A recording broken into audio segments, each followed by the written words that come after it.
Hey, what's going on, all of my OCD peeps? Hey, my cats are fighting. Hey, my name's Brian. Welcome back for another video all about OCD and exposure response prevention, mindfulness. My channel is all about combining elements of stuff that I've learned over the years that I have found to be very helpful in treating my own OCD.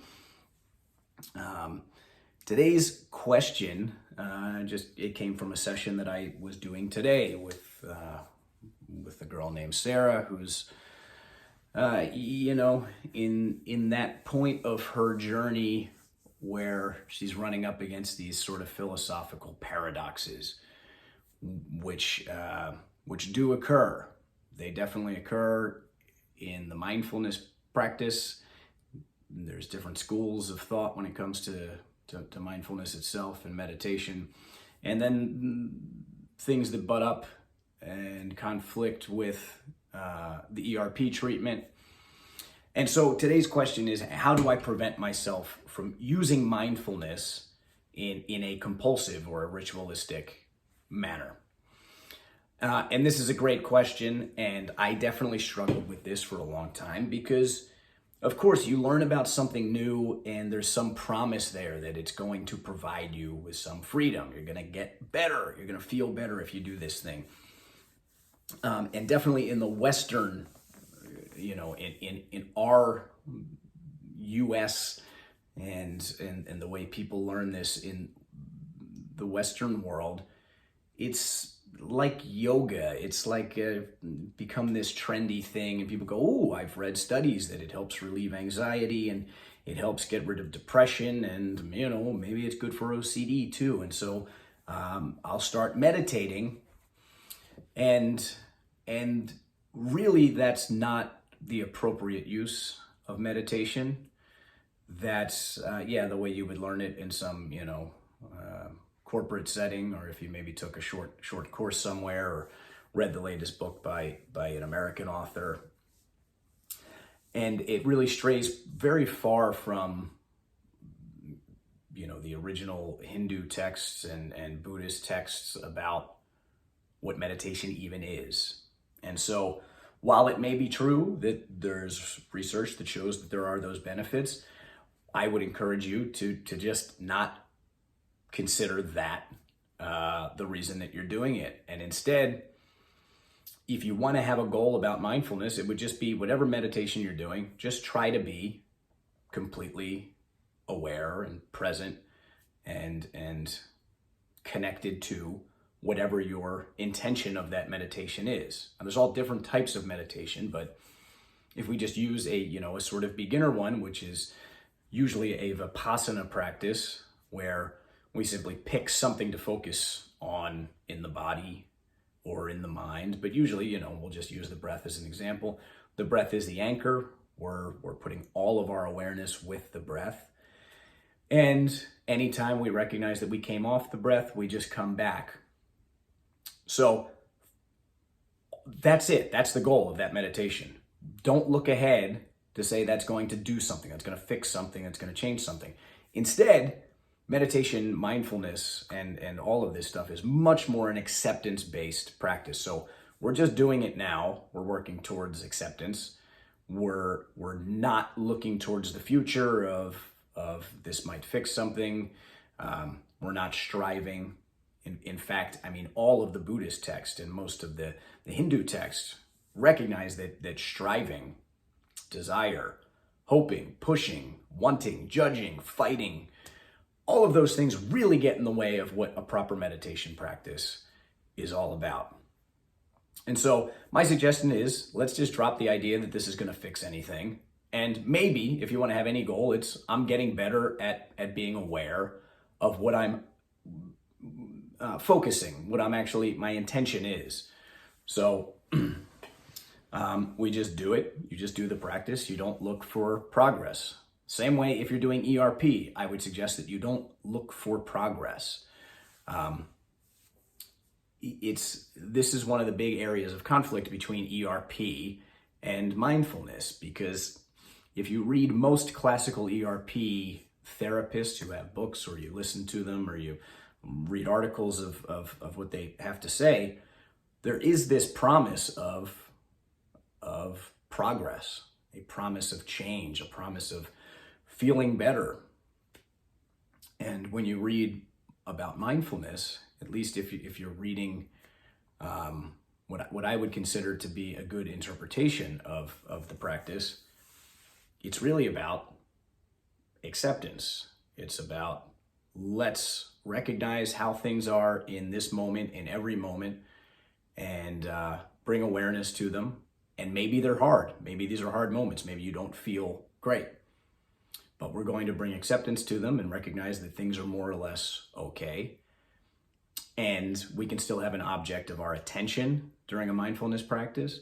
So even if I am feeling anxious, I can still choose to have my attention be on the breath.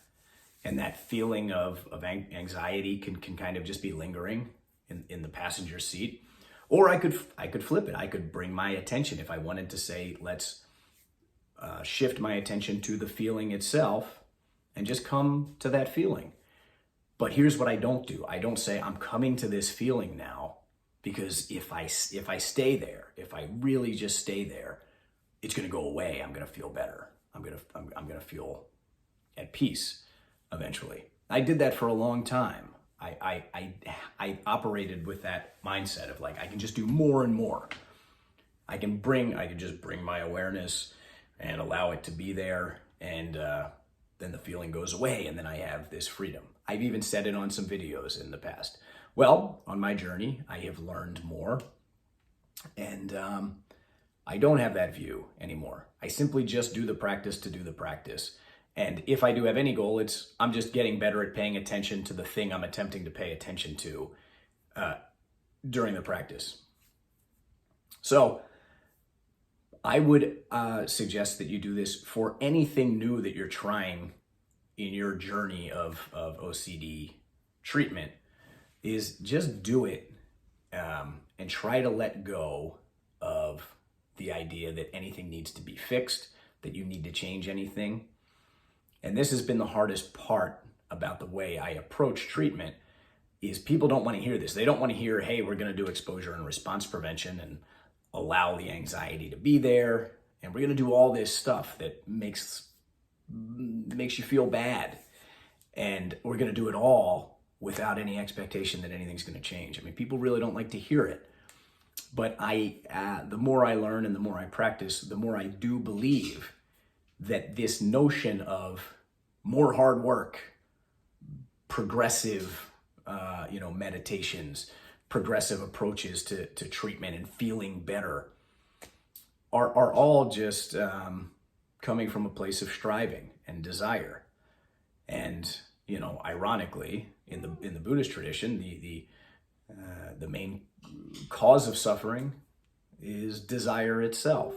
So where does that leave us? If we're just striving and desiring for things to be different, it prevents us from actually getting there. So my best advice here, I could talk about this for hours. We could get into all kinds of deep philosophical back and forth on this, but it would just be that do this stuff without any lofty goals. Don't check in. Don't check your progress. Bring more of a mindset of, can I accept things the way that they are right now? Are things more or less okay the way that they are right now? Recognizing you don't have to force any change right now. And then, and then you can get into meditations that are actually fun. It can be a challenge. Can I just stay present on my breath? Can I stay present on my sensations in my body? Can I stay present on awareness itself, and the recognition that every single thought, every single feeling, every sensation and perception, and all of these things simply happen in this open space of awareness. And that's where I've been for the last couple of years with my meditation practice, is most of the time I just sit there and attempt to become aware of the awareness itself. I tap into the awareness itself and recognize that awareness itself, untampered with, is already at peace. So the idea of having to do more and more work to make progress in meditation flies in the face of this, the way that I do it now, which I refer to as the direct approach. Not I refer to, but that's referred to as the direct approach. It's that you can recognize that this space, this open space called consciousness, is all that we have. Everything that happens to us in our entire lives happens in this space. And that just by tapping into this space, this is the spot that's already, it's already complete, it's already whole, it doesn't need work. It just needs recognition. And so a lot of times that's my meditation, is just I just try to recognize that place and recognize that the thoughts that pop up, the feelings that pop up, the perceptions that pop up, they are sort of like a wave that's happening in this large ocean. The ocean is the consciousness, and the waves that come up are simply just feelings, blips, emotions, sensations.